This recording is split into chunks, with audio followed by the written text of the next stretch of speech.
Hey, fifth graders, Mr. Ballum here. We're going to be continuing on learning how it is that animals and plants can survive in such different biomes on our planet. And I've got this chart here on the screen with me trying to show going from the middle out to the edges. I'd like to start in the middle, describing some terminology that scientists use to understand different sizes of groups. So we start with, in the green in the middle, an individual organism, whether it's a plant or an animal. And that individual plant or animal is part of a colony. Other similar organisms that live in the same place with that thing. So thinking of an ant in an ant colony. One ant, but it's part of a colony with hundreds or maybe thousands of ants.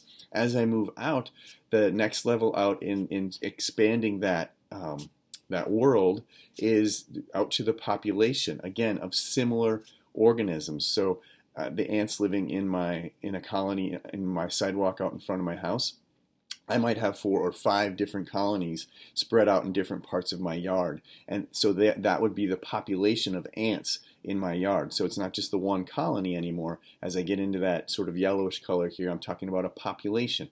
How many ants live in my yard might be a number of different colonies. Then as we move out to the pink level, we've got communities of many different populations of organisms. So different things. My ants in my yard have to live in the yard where my rabbits live, and my squirrels live, and the grass is alive, and the shrubs are alive, and the flowers are alive. And visiting other plants and animals might come and visit in my yard. And so that's the community of living things.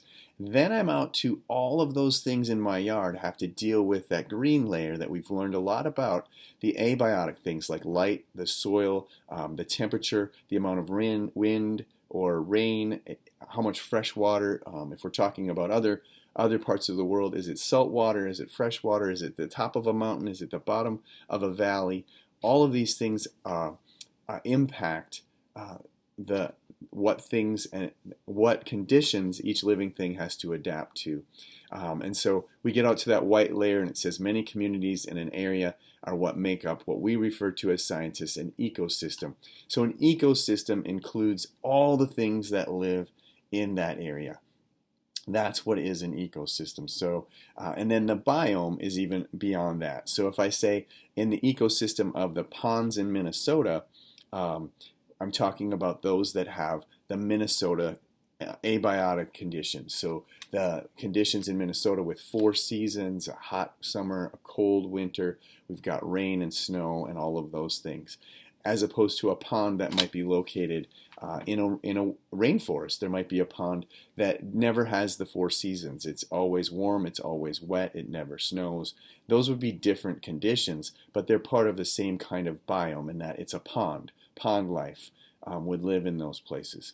So these are all factors. This image today is all the factors that things have to adapt to. So I've got a couple of Study Jam videos for you to watch today, and on those videos, or in those videos, you learn all about adaptations for plant life and adaptations for animal life. Some good definitions involved there.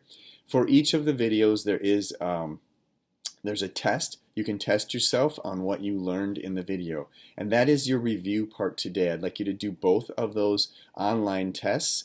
After you watch the Study Jam videos, I'd like you to take each of the tests. So you'll watch the plant adaptations video, and then you'll click the button that says test yourself. And then you'll watch the animal adaptations video, and then when you're finished with that, you'll tap the button that says test yourself. There's no saying you can't take the test more than once, so I do expect you to do pretty well on the test. The way you share with me is take a screenshot of your test results, and then you'll share that into the assignment. So hopefully you remember how to share a screenshot into a Schoology assignment.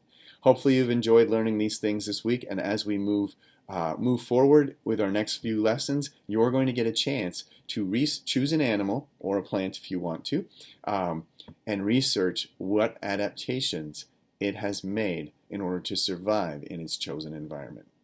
Have a great day.